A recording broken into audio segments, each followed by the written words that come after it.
ಕುಟ್ಟದಿಂದ ಮಡಿಕೇರಿವರೆಗೆ ಅಖಿಲ ಕೊಡವ ಸಮಾಜದ ನೇತೃತ್ವದಲ್ಲಿ ನಡೀತಾ ಇರುವ ಕೊಡವ ಬಾಳೋ ಕೊಡವರ ಬೃಹತ್ ಪಾದಯಾತ್ರೆ ಅಂತಿಮ ಹಂತಕ್ಕೆ ತಲುಪಿದ್ದು ಫೆಬ್ರವರಿ 7ರಂದು ಮಡಿಕೇರಿಯಲ್ಲಿ ಸಮಾರೋಪಗೊಳ್ಳಲಿದೆ. ಪಾದಯಾತ್ರೆ ಶುಕ್ರವಾರ ಮೇಕೆರಿಯಿಂದ ಮಡಿಕೇರಿಯ ಜನರಲ್ ತಿಮ್ಮಯ್ಯ ವೃತ್ತ ತಲುಪಲಿದೆ. ಗಾಳಿಬೀಡು, ತಾಳತಮನೆ, ಕುಶಾಲನಗರ, ಸುಂಟಿಕೊಪ್ಪ, ಸಂಪಿಗೆಗಟ್ಟೆ, ಮಕ್ಕಂದೂರು, ಸಂಪಿಗೆಗಟ್ಟೆ, ಸಿದ್ದಾಪುರ, ಚಟ್ಟಹಳ್ಳಿ ಹೀಗೆ ಬೇರೆ ಬೇರೆ ಮಾರ್ಗವಾಗಿ ಫೀಲ್ಡ್ ಮಾರ್ಷಲ್ ಕಾರ್ಯಪ್ಪ ವೃತ್ತವನ್ನು ತಲುಪಲಿದೆ. ಫೀಲ್ಡ್ ಮಾರ್ಷಲ್ ಕಾರ್ಯಪ್ಪ ಅವರ ಪ್ರತಿಮೆಗೆ ಮಾಲಾರ್ಪಣೆ ಮಾಡಿದ ಬಳಿಕ ಜನರಲ್ ತಿಮ್ಮಯ್ಯ ವೃತ್ತದ ಬಳಿ ಯಾತ್ರೆ ಸೇರಲಿದೆ.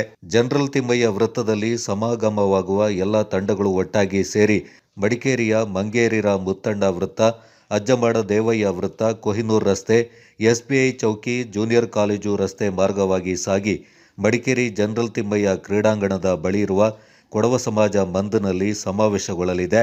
ಯಾತ್ರೆ ಸಾಗುವ ಮಾರ್ಗದಲ್ಲಿ ಎಲ್ಲ ಮಹಾನ್ ನಾಯಕರ ಪುತ್ಥಳಿಗಳಿಗೆ ಮಾಲಾರ್ಪಣೆ ಮಾಡಿ ಗೌರವ ಸಮರ್ಪಿಸಲಾಗುತ್ತೆ.